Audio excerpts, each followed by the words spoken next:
മലയാളി പ്രേക്ഷകർക്കിടയിൽ ഏറെ ആരാധകരുള്ള അവതാരകയാണ് പേളിമാണി.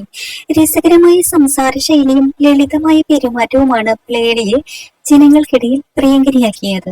മഴവിൽ മനോരമയിലെ ടീ ഫോർ ഡാൻസ് റിയാലിറ്റി ഷോയിലെ അവതാരകയായെത്തിയാണ് പേളി പ്രേക്ഷകരുടെ മനസ്സിൽ ഇടം പിടിച്ചത്. പിന്നീട് അങ്ങോട്ട് നടിയായും അവതാരകയായും ബ്ലോഗറായും മോട്ടിവേഷണൽ സ്പീക്കറായുമൊക്കെ പേളി തന്റേതായൊരു ഇടം കണ്ടെത്തുകയായിരുന്നു. കരിയറിൽ മാത്രമല്ല ജീവിതത്തിലും വിജയിച്ച ഒരാളാണ് പേളിമാണി എന്ന് പറയാം.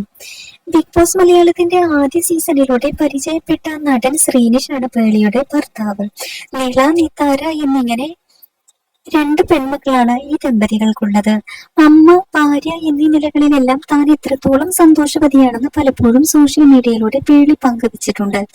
ഇപ്പോഴിതാ സോഷ്യൽ മീഡിയയിൽ പേളി പോസ്റ്റ് ചെയ്ത വൈകാരികമായ ഒരു കുറിപ്പാണ് ഏറെ ശ്രദ്ധമായിരിക്കുന്നത്. ഇതാണ് കുറിപ്പ്. കഴിഞ്ഞ 4 വർഷമായി എന്നോടൊപ്പം നിന്ന എല്ലാവരെയും ഞാൻ എപ്പോഴും ഓർക്കും. അവരോട് അഗാധമായ നന്ദി രേഖപ്പെടുത്തുന്നു.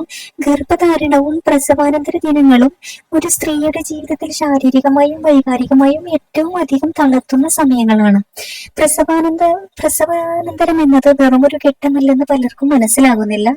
ഒരു സ്ത്രീക്ക് സ്വയം വീണ്ടും കണ്ടെത്താനാകും. സുഖം പ്രാപിക്കാനും പൂർണ്ണത അനുഭവിക്കാനും 1-2 വർഷമെടുത്തേക്കാം. ദുർബലമായിരുന്ന ആ സമയത്ത് ആരെങ്കിലും എന്നെ മനസ്സിലാക്കിയിട്ടുണ്ടെങ്കിൽ എന്നെ വിശ്വസിക്കൂ. ജീവിതകാലം മുഴുവൻ ഞാൻ അവരോടൊപ്പം ഉണ്ടാകും. എനിക്ക് വേണ്ടി അവർ ചെയ്തതിന്റെ വ്യാപ്തി അവർക്ക് പോലും മനസ്സിലായിട്ടുണ്ടാകില്ല.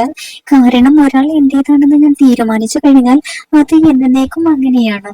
സ്നേഹപൂർവ്വം പേളി എന്നാണ് പേളി കുറിച്ചിരിക്കുന്നത്. എന്നാൽ ഒട്ടേറെ താരങ്ങളും ആരാധകരും പേളിക്ക് സ്നേഹവും സന്തോഷവും ആശംസിച്ചുകൊണ്ട് ഈ കുറിപ്പിന് താഴെ കമന്റും ചെയ്തിട്ടുണ്ട്.